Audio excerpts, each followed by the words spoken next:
Hey everyone, welcome to my kitchen. Today we're going to be cooking steak fajitas in the skillet with potatoes. First you're going to start by cutting potatoes into small little cubes, about this size. I already microwaved these for 10 minutes, so you're just going to pop these in the microwave for 10 minutes and then cut up your onion and bell peppers. I already had these in the freezer, they already sliced up, but while you're cooking, cut these up while these potatoes are in here. Next, now that the skillet is hot, we're actually going to put in garlic,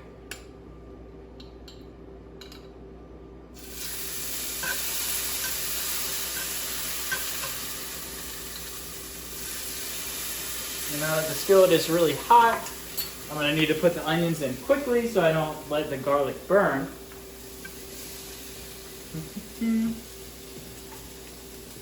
So you're going to put in the garlic, the onion, and the beef.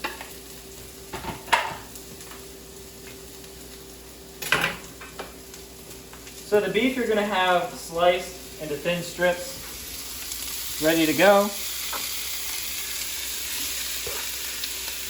I actually cut up a lot more beef than I realized, but we're going to go with it. Because who hates more meat, right?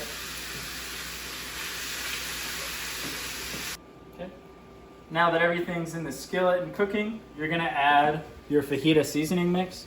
Just make sure to coat everything. I already pre-mixed everything together.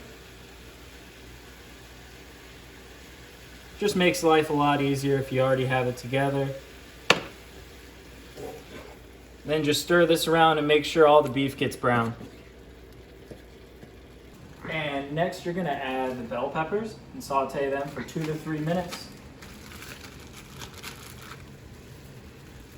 These may take a little bit longer because they're partially frozen. And remember, if you freeze your bell peppers, they're going to add a little bit more moisture, so you may not need to add as much water to this mix. Okay, everyone, so last thing that you're going to do is add the diced potatoes. And for those of you that actually like cilantro, you would add it now. You can also add lime juice if you wish.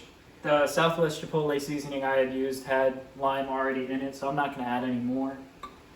And then now just stir everything up, make sure that the potatoes kind of get the flavor of everything in this skillet.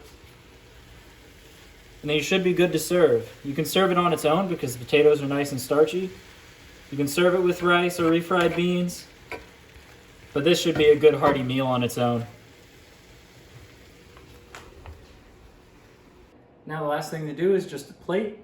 You can add refried beans, rice, whatever you're thinking, avocado, sour cream, Greek yogurt, whatever you want to garnish your dish. Thanks for joining me in my kitchen. Happy cooking!